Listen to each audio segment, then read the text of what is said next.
Saudara Komisi 13 DPR memanggil Saudah, seorang nenek asal Pasaman, Sumatera Barat yang menjadi korban kekerasan karena lantang menolak tambang di atas lahannya.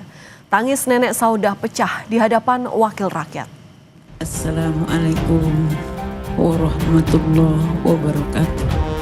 Suasana rapat Komisi 13 DPR mendadak hening saat tangis nenek Saudah pecah di hadapan para wakil rakyat. Nenek Saudah terharu karena upayanya mencari keadilan terdengar hingga ke Jakarta. Berterima kasih atas kepedulian kalian semua. Ya, ada kusangka begini atas kejadian ini yang akan sampai aku ke sini. Mendengar semua yang ibu katakan, bapak katakan semua, saya berterima kasih sebanyak.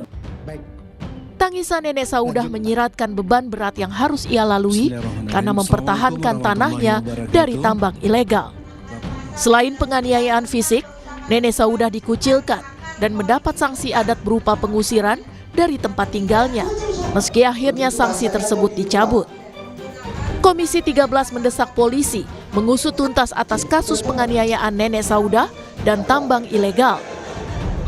Ada dua keadilan yang harus ditegakkan dalam konteks kasus Nek Saudah, keadilan hukum dan keadilan adat. Yang pertama keadilan hukum. Ada dua indikasi pelanggaran hukum yang terjadi dalam kasus ini. Yang pertama adalah pelanggaran tambang ilegal. Apakah kepolisian Pasaman atau Polda Sumbar sudah menegakkan penegakan hukum dalam konteks tambang ilegal? Kalau belum, berarti ada apa?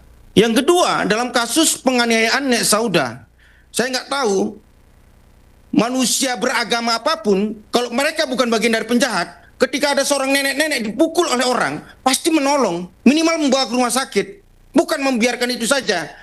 Dari logika itu saja, seharusnya pelakunya itu tidak satu, pelakunya adalah komplotan. Tapi penganiayaan terhadap nenek Saudah terjadi pada 1 Januari 2026 usai menolak aktivitas tambang di lahannya. Penolakan dilakukan berulang kali, namun berulang kali juga penambang menggali di tanah nenek Saudah. Tubuh renta sang nenek yang seharusnya dilindungi justru menjadi sasaran amarah petambang ilegal hingga sempat tak sadarkan diri.